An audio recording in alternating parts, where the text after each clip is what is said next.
I'm Ryan Eakin, and this is View from the Pits, the official podcast of the Maple Leafs.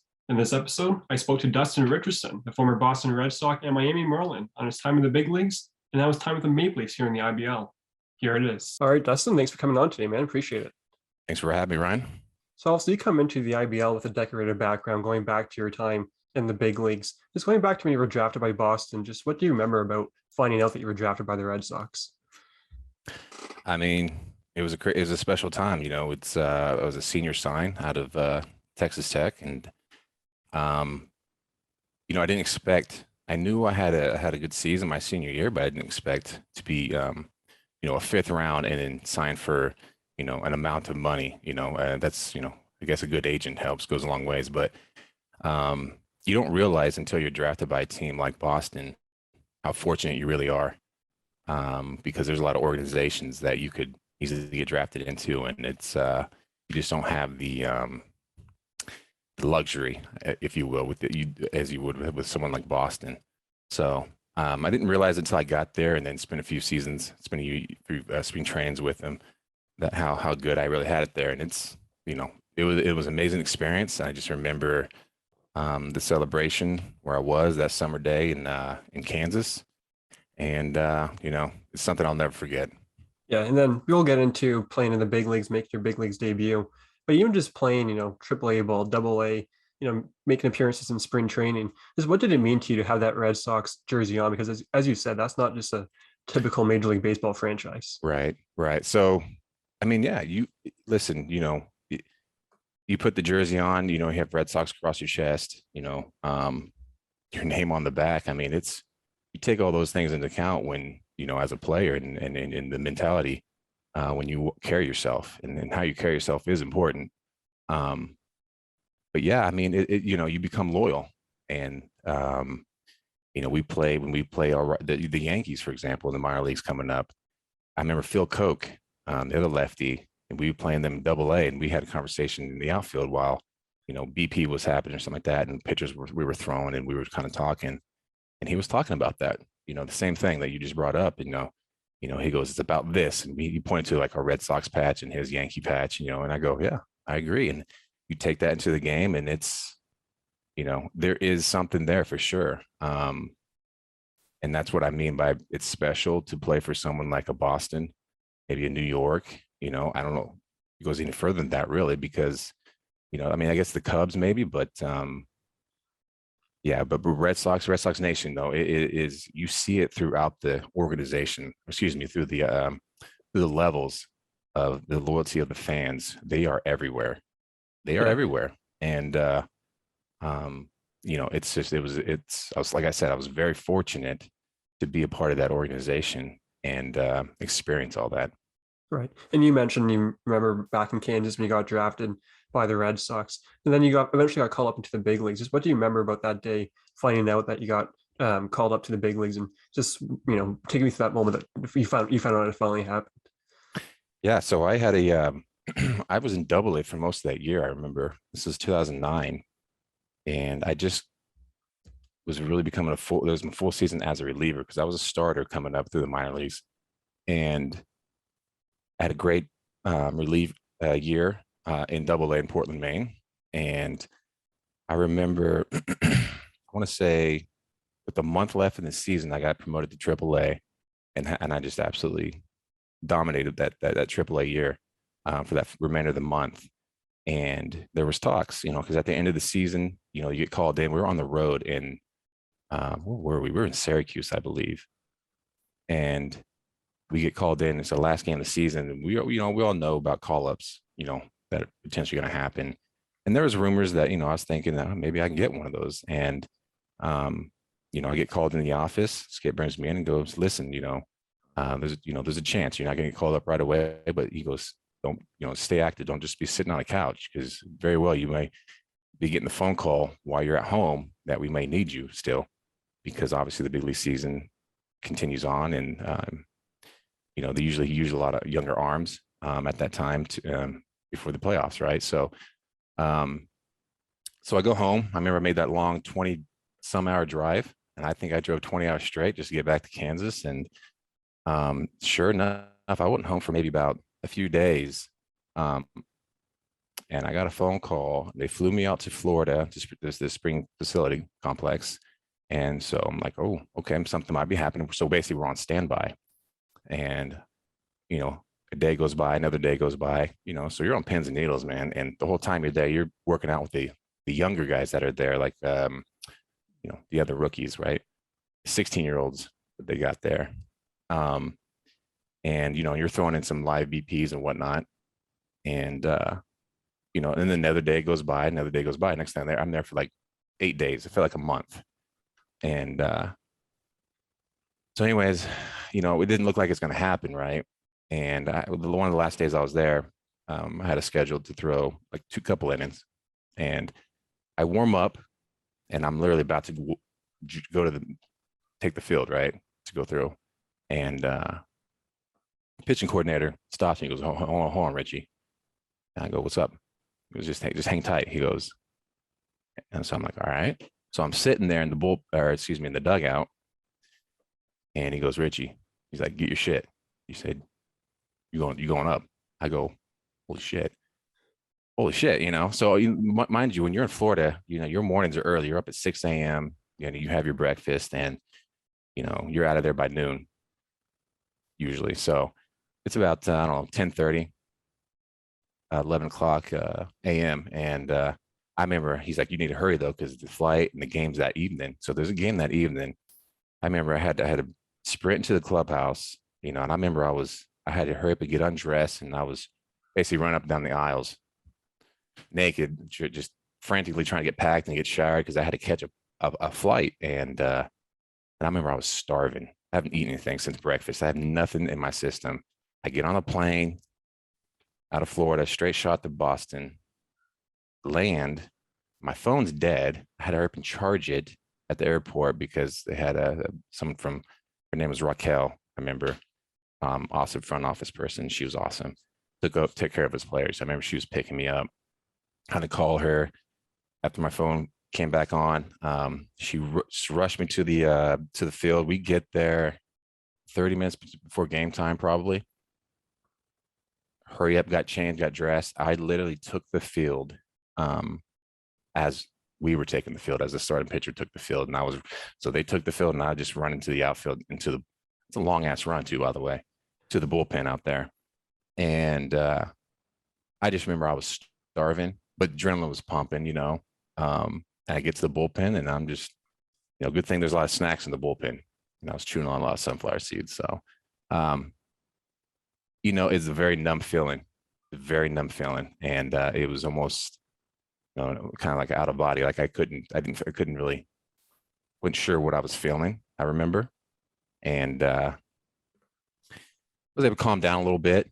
And I just remember we're playing Toronto, and they're a good team. They've always had good teams, a lot of good lineups, and they're whooping us, but it's the end of the season. Looks like Boston's going to get in. They just need to win like a couple games to clinch, I remember. And so they're in good position. So, and usually I remember my dad saying this, he said, hey man, be ready. Cause that manager's going to want to use his new toy, and it was funny how he puts it, but I go, yeah, of course. And I remember the first time the bullpen phone rang. First of all, going down the bullpen, seeing Papelbon, Tim Wakefield. We also had Billy Wagner, some heavies down there. And so that was quite the experience, going down there and sitting with those guys, and you realize you're up here, you're part of this now, right? You are part of this. And it's happening, man. It's happening. And I remember the first time the phone rang, and also it helped that Daniel Bard was up there at the time, same guy in my draft class, same guy we kind of, we hung out during spring trainings, and on the same teams coming up a little bit. But that first time that bullpen phone rang, Tuck, our bullpen coach, greatest bullpen coach ever, by the way, awesome man, awesome dude. I about threw up. Oh my God, that thing rang. And thank goodness it wasn't for me. It was, they got somebody else up. And so he goes in, does his thing. And next time that phone rang, it was for me. I knew it was for me. He goes, all right. He hangs up. He goes, all right, Richie, here we go. I'm like, oh shit, here we go. All right. And I remember warming up. Like once again, I can't feel anything. It was the strangest feeling. And you got to know that Fenway Park does those bullpens are tiny and they're connected to the opposing team bullpen, and they're small. So the guys that are sitting, Tim Wakefield, Papon, they look like they're in my face, really just watching me warm up. And I'm just like, I feel like I've never thrown a baseball in my life. I don't think I didn't throw one strike warming up. I was everywhere. I was bouncing shit. I was throwing things arm side, and it was embarrassing. And everything was just creeping in my head. So all that stuff, coming up through an organization, the mental skills that wasn't working. That was not working. There was not enough power in the world to calm me down mentally. So I mean, and I launched one into their bullpen too. I threw one so high, I launched it into their bullpen, and so I didn't throw one strike warming up. So, and I'm just kind of pay attention to the game. I'm seeing our guy kind of like, all right, walks the guy, gives up a hit. I'm like, shit, come on, get out of this inning or something. Give me a fresh inning, please. So anyways, I end up coming in. I see the manager come walking out, and I'm like, oh, here we go. Here we go. He walks out, boom, gives the signal. And all I remember is when I opened up the gate, because the cop always opens the gate there, right? And he opens up the gate for me. I was just like, that run, that jog in, I literally could not feel anything, right? So I just like, please just don't trip and fall on your face, man. Just don't fall on your face. And I'm jogging in. So I come in with runners on like I think first and third or first and second, maybe with 2 outs. And I believe my first hitter was Aaron Hill, second baseman. So first of all, the warm-ups, the 8 pitches that you get still, it warmed up a little bit better. But I tell you what, that mound, it felt like it was a mile, or that home plate, the catcher felt like it was a mile away. And I can't remember if it was Veritek or Cash or someone who's catching. I don't remember. It was a blur. I blacked out. So I just remember I warmed up okay, but it was a mile away. We didn't throw anything besides fastballs, and I was so nervous. I'm cutting everything, and but it was weird. As soon as the hitter gets in, it kind of changes the perspective a little bit, and able to throw some strikes. And I got Aaron Hill to pop up in the infield, and that was the third out, and I was thinking, oh, whew, all right, I'm walking back in, take a deep breath, I'm sitting there relaxing, and I'm like, shit, he's not taking me out, so I got to go back out there for another inning. Go back out there for another inning, and unfortunately, I'm throwing strikes. I remember I gave up like 2 hard balls, but thank God they're just right at people. I remember a center fielder, I forget his name, Billy Hall maybe at the time. Might have been him, but I remember he ran down a ball. That ball was hit probably the deepest part of the field too, so he was able to chase it down in the center field. He made that out for me. That was a huge out, but that ball was hit hard. It should have been a double, triple, but I remember I gave up by maybe another hard hit ball and then maybe another pop up or something. I didn't record a strikeout for my first couple appearances, and that was what I was, my bread and butter. I was a strikeout guy, throughout my minor league career. And yeah, I just remember throwing a third in an inning, in the third, excuse me. And they keep the ball, they write on it for you, they hand it to you later on. And I remember so after the game, it was great, special. I just remember getting back to my hotel room. You usually think, you won't be able to sleep. I passed out. I slept great. And I woke up, you wake up and you're just like, wow, where am I? I'm at it. So, and I just remember walking to the ballpark because we stayed at the hotel, team hotel was nearby, and just walking to the ballpark, literally. So when I was up there the whole time, it was a nice little, half a mile walk to the ballpark with your Dunkin' Donuts. We drink Dunkin' Donuts there, not Tim Hortons, right? So just unbelievable experience just walking to your job, walking to Fenway Park and just walking up there, and it's like I said, once again, the loyalty of the fans.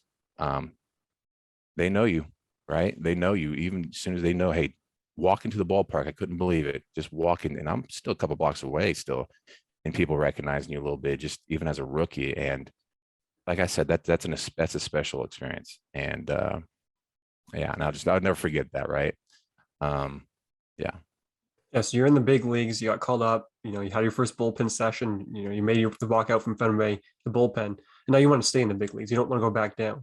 Just you did what the top 1% of baseball players do. Of all these guys that want to play baseball, you made it to the big leagues. And that's as tough as it gets. But how tough is it just to even stay in the big leagues, especially on a team like Boston that, it's not a bottom feeder team, especially back then. It's a great No. team. So just how tough was it to stay in the big leagues? Well, the saying goes, it's easy to get there, but it's harder to stay, right? And they explain that to you. And you know what? Until you get there, you don't realize that. And it really is. It really is. Humans, this game's hard enough. It can be hard enough, and we make it harder, right? So we apply more pressure to ourselves than necessary. And something, if you can figure that out quickly, you can benefit from that, right? That you help yourself out. You can simplify the game. For me, I wasn't as consistent, I still, the walks were there a little bit, but I could afford to throw more strikes. And listen, I was still kind of raw. I mean, I didn't have a plus secondary pitch. I had a good fastball, and it cut, it moved, it was deceptive. But for me, I didn't understand my body completely, my mechanics. So when I needed to make an adjustment, I wasn't sure if it was going to be there, and it was a painful lesson, right? So I spent some time going up and down the following year, but I spent most of the season up, right? So it designated me, not excuse me, it didn't designate me, but I forget the word. Option. Thank you very much, Ryan. Yep. They optioned me up and down. They get three options, I believe, and they optioned me down like 2 or 3 times, but I go right back up within like a week or so. So I spent most of the time up there, and mind you, like I said, I didn't understand at the time my body, my mechanics. I had a delivery I somewhat repeated at the time, but I competed. That's all it was. I just competed out there every time. And you want to when you go out there, you just want to go out there and compete and be in the flow state of mind and pitch, right? But knowing what I know now, I wish, obviously I can go back. I learned a lot through injuries and how to pitch. I understand my body now, and I can make the adjustment every pitch, right? Every pitch I can make an adjustment now. And mentally I'm better prepared, obviously, as well. So at the time, I'm not just out there adrenaline's pumping and I'm just all arm and there's probably a reason why my back hurts today and my elbows all chewed up, right? So I wasn't very efficient, is a good way to put it, at the time. And it was a stressful time. You're pitching for your life out there, man. You're pitching for a paycheck, and there's so much that goes into it, and I enjoyed myself at times, but most of the time, it was stressful. It was a lot of anxiety, and I probably could have enjoyed myself a lot more than I did, but unfortunately I didn't. And I still even as much as I struggled and didn't understand a lot, my numbers were good. Honestly, if I say this, I say this because as a reliever, your numbers depend a lot on the rest of the guys on the bullpen. I remember I had a 1 something, and going into the last game, I think, of the season, I had multiple appearances. I had, like, I don't know, 15 maybe. I can't remember. 20, not even that. No, about 10 to 15 maybe. But and I remember the last games of the year, I left a couple guys on base, and the guy comes in and just one pitch, it was over the monster, and your ERA blows up a little bit, right? So that's unfortunate. So people see what, 4, I had a 4 ERA or something. I can't remember what it was to end the season with. Because if you don't have those innings built up, man, those numbers can inflate. So, yeah, it's unfortunate. I look back and just, like, now I've learned so much through the injuries, how to feel what I need to feel in my body in the delivery, and then just mentally as well. So, Yeah, and then you get traded to Miami at the time. I guess it was Florida, 1-for-1 for Andrew Miller. So, looking back at it, I guess it was a big trade. it And was, yeah, it was, yeah, it was. And that's, yeah, just when it comes to that trade, just how did you find out what happened? And just looking back at it, like, how is it kind of cool just going back knowing that you're traded for a pretty big piece that ended up being, some can say, the best reliever the last 10 well, years. full disclosure. I mean, like, he listen, Andrew Miller was what, I think, #1 pick. I don't remember, but he was a monster, man. The guy was 6'7", through 98 miles an hour, man. But he struggled. He didn't throw strikes. He wasn't very good as a minor leaguer. He was not good. So, and here you got a big league lefty, 6'6", right? He's up there. He's in the big leagues, but with an average breaking ball, if that, but a deceptive fastball. I'm up there, and you got you got another lefty that's was number one pick, and then but he was struggling, and he's struggling for years in the minors, and Boston made a nice little trade because they were able to fix him, and he became the best reliever in baseball for the years to come. So that's the joke, is that's the one of the best trades in baseball history, right? I'm sure there's some other ones, the Babe Ruth, right, but to the Yankees, but still, um, you know, it's you're always one. You never know how close you really are, even though it can seem so far away sometimes, you know, you're just one adjustment away from being that guy, right? So I go to Florida at the time, now called Miami, of course. And I remember that phone call. It was in the off season. I just got off the plane. I was in LA with a buddy of mine, and out there just kind of having a good time. I should honestly, I will look back. I should have went and played winter ball right away. Just played winter ball, keep the value, keep improving on my skills and whatnot, and developing that secondary pitch, and keep exposing myself to that hostile environment. And that's what it is in Dominican. Dominican's unbelievable baseball, probably second to the MLB,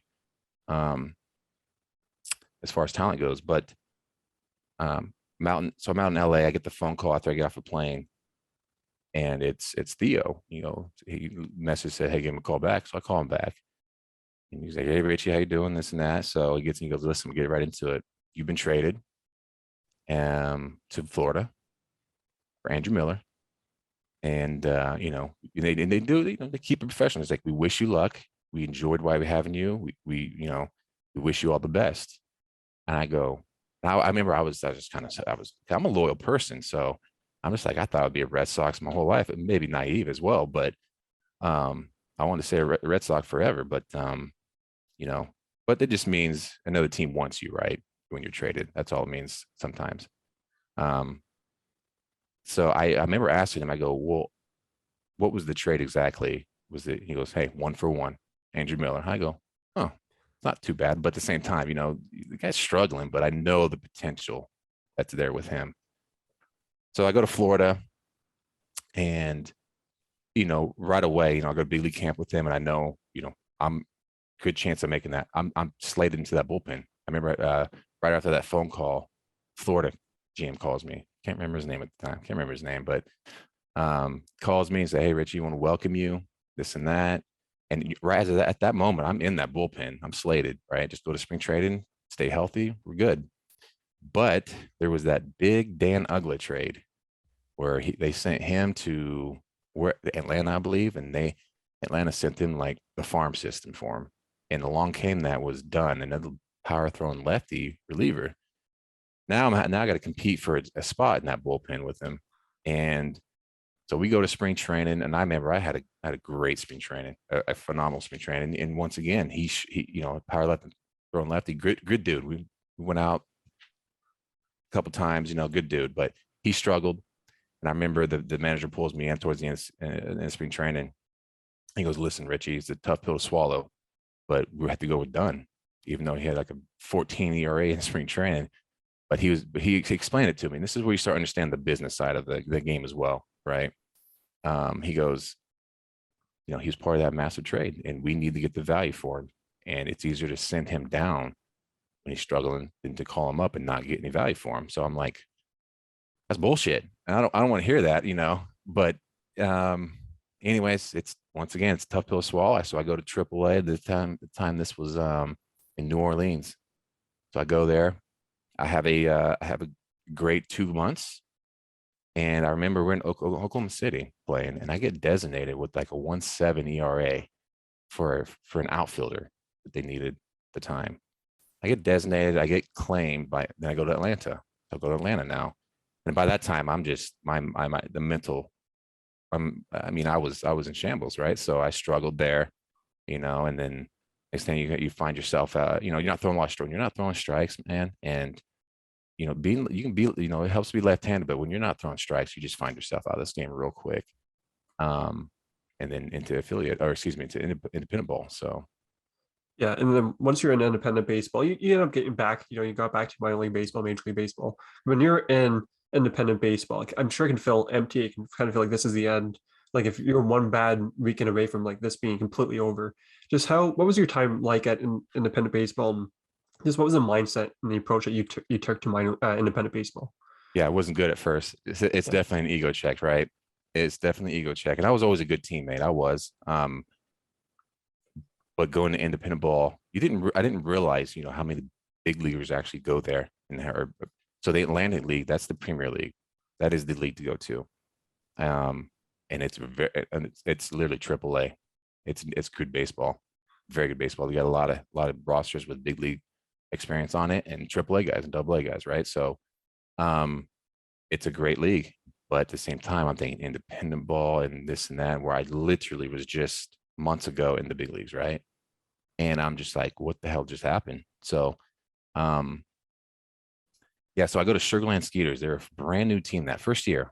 Beautiful ballpark down in Sugarland, Texas. Beautiful. We had all what's his name as our GM. You do your research, Ryan. What the heck's his name? The Twins player, not play with Curry Puckett. I can't believe I can't think of his name right now. I'll look it up. Um, But you keep going. I I'll can look it see up. his face right now. Gosh Yeah. damn it. But awesome GM, awesome dude.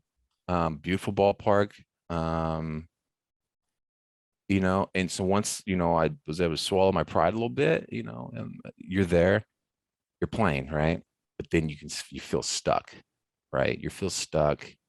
And if you don't change your outlook or your perspective on things, things can go wrong for you real quick. And I think I spent the rest of that season there, and I re-signed with them back, and then I got picked up somewhat early on that next year, I believe, by the Angels. And once again, that whole period of like, we'll go with the Angels. I'm just trying to figure things out, right? And we're just trying to figure things out. And I go to the Angels, and I go AAA, Salt Lake City. Great time there. Have some success, but also have some bumps in the road. And then um, end up going 2 different years with them. I remember they didn't bring me back for spring training after that season. And then I went back to maybe Sugarland or maybe even Long Island in that league. And I go back, but I get re-signed back to Salt Lake again.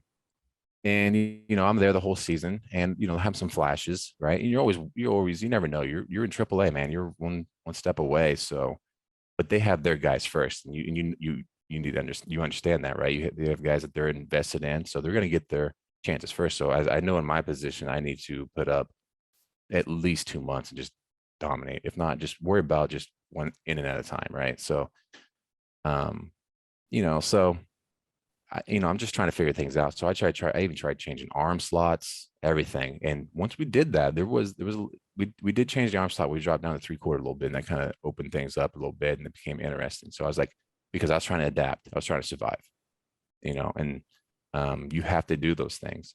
And I did that, and it was, it was good. It was real good. It was just towards the end of the season, not enough time. And was unfortunate. And then so anyways, that ride with the Angels ended, and I remember that's when I went, and during these off seasons, I'm going to play in Dominican, and then I remember after that off season, after the Angels, I went to Venezuela and played, won a championship with the Magianas there. That was its experience right there. Playing next to Panda, what's his name, for the San Francisco Giants, and he just won 3 rings, and he's huge there, right? And we won there with the Magianas. So there's some big names there. So that was a good experience. And I was just, and I remember, I think I spent like 2 more years I spent, I think, in independent ball, couldn't get picked up. And I thought that was it. And I reached out to Gabe Kapler, one of my old mentors and coaches when I was in the minor leagues, and, you know, reached out to him because I knew he was part of the Dodgers affiliation. I'm probably getting into your next question, but so I reached out to him. He brought me aboard. He brought me on, and that is when I figured some things out. That is when I figured some things out. And once again, like I said, I had some injuries, throughout the course. And I'm a firmly believer in this. You learn how to pitch hurt, right? You figure a lot of stuff out about your body. And so I was able to figure some things out, how to repeat and know what to feel. I knew how to throw strikes. Now, I know how to make the adjustment as opposed to hoping and wishing to throw strikes, and go out there and compete just like, oh, it's going to be there.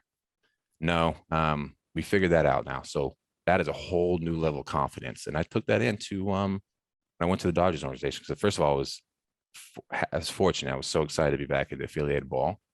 It's my first spring training in years I've been to. But the biggest thing was also my outlook on things and just, perspective, all that good stuff. And took that in spring training, had a great spring training. And I remember I haven't been so I remember I broke with spring training, but once again, they have their guys. You got to remind yourself that. So here I'm competing for a spot. First, I'm competing not to get cut, but I had a great spring training. But the rosters were full, right, in AAA. So I remember and then Double A was full. Double A was even full. So I had to spend an extra 2 weeks, I believe, in extended spring training. And that was tough, man. That was tough. But I get the call, boom, I go to Double A, and at first I was a reliever there, and then I'm relieving, and for some reason, now that I know how to incorporate, use my whole body to pitch now, my velocity was more. I was averaging a better fastball. I was pounding the zone. My secondary stuff was phenomenal at the time. And I was repeating it, and that's what it's all about. That's just repeating it. And I remember when the starters got hurt, they made me to a starter, and it was over from there. I was just going out there starting. I was doing well, and then I got hurt. Right? Once again, so we had another setback, and then but good on Cap. He brought me back. He brought me back in the offseason because I had enough impact during that season. Brought me back, and I go back again with them. And but when I got hurt, it was an unfortunate time because I remember went from Double A to Triple A with them, and I was making a little bit of noise. And it was 4th of July weekend, and I got hurt, tore my lat and a part of my shoulder. And he calls me after the game. He goes, "Richie, I'm so sorry.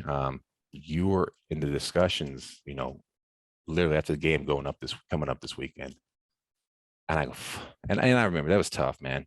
I remember Cap, he was cool, good on him to at least tell me that much, because it's a journey, man, and it just sucks getting hurt, and that's the biggest thing. As an athlete, is staying healthy. So, Yeah. Yeah. And then you obviously, time of the Dodgers, you independent baseball again. I think you went back to Long Island after you were with Maple oh Leafs yeah, for a bit. But yeah. you now in the IBL. I remember the first time I saw you was up in Midhurst against the Baycats, and like you got this dominant lefty from the left side. I think you threw 5 innings of relief, like allowing 1 hit. Like obviously you were like a legit pitcher. Just what kind of quality of competition were you expecting when you came to the IBL? And I guess a two-part question in terms of how did you eventually become a Maple Leaf? I know you knew Top Leaf, but just going through that So process of becoming Maple Leaf. so Tops, that's it. I fell right into Tops' lap, man. And I give him shit all the time. Um, so my wife works with his wife. That's how he got me, right? And my wife is Canadian. I'm from the States, obviously. And it was just one of those times in my career, I think I was coming off an injury again, and I was getting healthy. And he's like, "Hey, just come throw innings with us. Stay healthy, build up." I'm like, what is this league? What are you talking about? I'm like, what are you talking about? So I signed, so I come and I joined them, and I get here, and listen, it's a fun. So let me back up a little bit. So I get here, if you're not familiar with, I think the first time, yeah, it wasn't the pits I came to. Like I said, I went to another diamond, but I just remember the fields are short. They seem small, and we're playing like softball fields, man. Listen, obviously the IBL, the consistency of arms and power in the bats, they're not there, right? But nonetheless, it's still it's a good league. It's still a fun league. But obviously, guys that have families, they have jobs, and then they show up and play, right? And then sometimes they don't can't show up that day. I come from, it's literally every day playing every single day. And traveling to this where it's just kind of every maybe 2, 3 games a week, right? And and show up when you can. So um yeah, obviously my stuff was playing well here.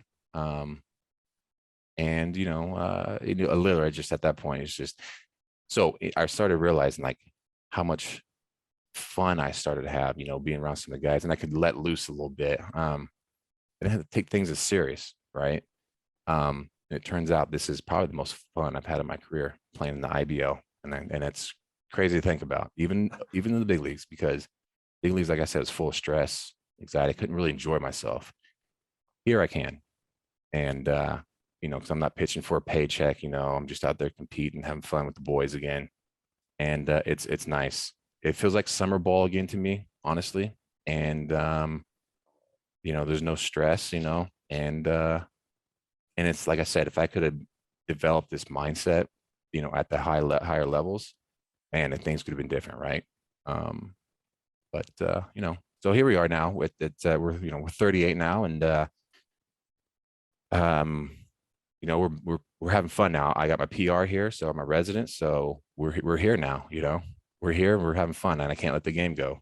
So, Yeah. um, we had a torn UCL, significant tear. Could have had Tommy John, but we didn't non-op. So I pitched last year with the Leafs again, finally again after a couple of years off. But pitched last year. I remember Tops was trying to get me come back all year, and I came back with only like two weeks left before playoffs.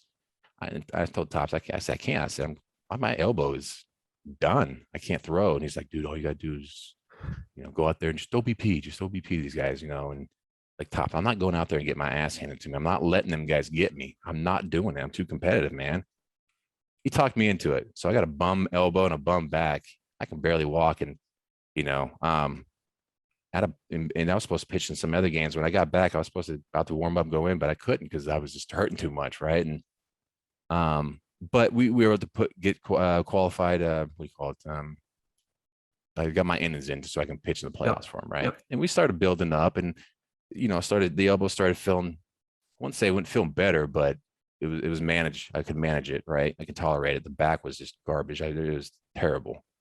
Um, I don't know if anybody could tell, but I was just kind of just up there, I was grunting like I was, and that was nothing from throwing. It was from the pressure on my back. So, but you know what?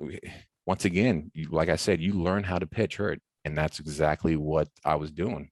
And the whole thing where less is more, and I didn't try so much. I was more efficient with my delivery. I kind of let everything work, and the ball was coming out decent enough. I wasn't throwing obviously nearly as hard as I used to. What I was used to, but it was efficient enough, and I was able to repeat my delivery and just throw strikes. I was pounding the zone. I was just trying to throw a strike every single pitch, even 0-2. Didn't care. Um, and it's funny how much you learn when you're hurt. Yeah. And I'll ask my last question. I appreciate you coming on. So you talk about, coming into the IBL last season, maybe throw one inning, maybe throw 2 innings, but that's max. But then there's game 4. You guys have to, beat London to force a game 5. And you come in, I think it was the 9th inning, maybe 10th inning. And you're thinking probably, throw 1, 2 innings and hopefully the stacked Toronto lineup can get one out at Chrissy Pitts, game's over. But that doesn't happen. You throw over 100 pitches in relief. It's the greatest relief appearance in IBL history. It's a league that's been around for over 100 years. Just what was your mindset as the innings went on in that game? Not only knowing that you haven't pitched that many, strikes and what have you in so many years, but also on top of that, you're not doing that 100% help. Yeah, it don't matter who I could be throwing. I could be throwing in the backyard against somebody. I don't care. I'm a competitor, right? So I'm not. I don't want to lose. I hate losing. I hate losing to the core, and especially London. I mean, listen, I'm going to say it right now. Those antics, I'm all for having fun. And if I was on their team, I'd be having fun with them and have the same antics. So fair enough. But that just fuels me even more. So, I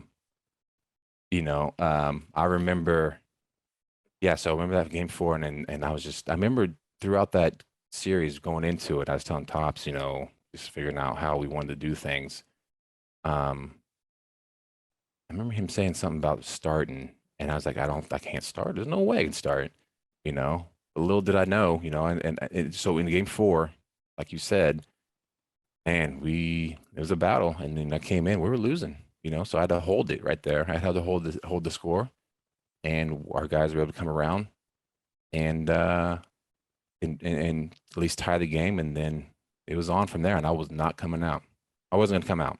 If I had to roll the goddamn ball up to the plate, I was.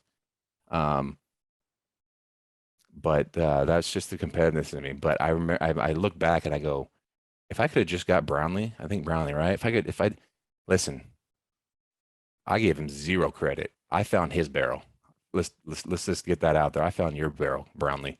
Um, and he didn't get that. If he didn't hit that, I think that he hit the ball in the gap and they scored a run, I believe. Um, that game would have been over a long time ago, right? In the ninth inning. But because of that, we go extra innings, and I caused myself to go 7 innings, right? And yeah, I was cashed after that. And I remember Tops we played the next day right in London, right? And Tops like, hey, you got an in for me? I go, no. I remember I didn't even bring my cleats. I just go to first base, and I was a first base coach that whole game. And things started out well there, but yeah, that night it was fun. It was a good night. And I saw what they were trying to do. They tried bunting on me, right? Even, and shit, I got a bad back. There was one bunt play that I fielded, but I could not turn to make the throw because my elbow would just not let me. And I would have thrown him out. I would have thrown him out. And I got to the ball. You PFPs, baby. That's all you do. That's all we pitchers do. And but I chose not to throw it. I remember, and that's just little things that eat at me. But um, yeah, and then obviously Riley comes around, and finally, I remember that it was I saw after that seventh inning I threw. I don't know what it was, a 12th inning or something, 13th, I can't remember. I look at Riley as like because I know I'm like, oh, I'm fumes at that time. And I look at Riley, I go, dude, you're a good hitter, man. He's on deck. I go, Riley, you are a good hitter. That's all I said to him. He goes up there, cranks it out of the ballpark. Boom. We celebrate. Um, but yeah, I just and looking back now, obviously if I known I had that in me, of course I would have started game one. Things could have been different. Never know though. You never know. And then we go into the game five, and we were one pitch away. We were one pitch away. And it's unfortunate, but credit to London. They're consistent. They didn't make mistakes. They played defense and they pitched. They didn't hit very hard. They didn't hit very hard, so they couldn't. We know we couldn't get hurt there, but kudos to the hitters. They found a way to get on. You don't have to hit line drives. You don't have to hit. You can hit. You just find a way to get on. It doesn't matter. That is your job as a hitter, is to get on base. And they did their job as a pitchers, and that's to get outs and make the defensive plays. And they were more consistent, and they were able to do that. And that's what it came down to essentially. Yeah, absolutely. Obviously, London won. They're the champions and defending champions. I know definitely this organization wants to hopefully beat them in 2022. I created the hashtag unfinished business. So let's hope Well, that happens. if things go my way, we're going to be in a very. I'll just say this: we're going to be in a very good position to where we're going to take care of business, right? So, and I'm excited. We just if things fall into place, we're gonna be just fine. Absolutely. So I appreciate you coming on today, Dustin. It was great talking to you for the first time. Hopefully throughout the season that can continue. So looking forward to it, man. Thanks for coming on today. Thanks, Ryan.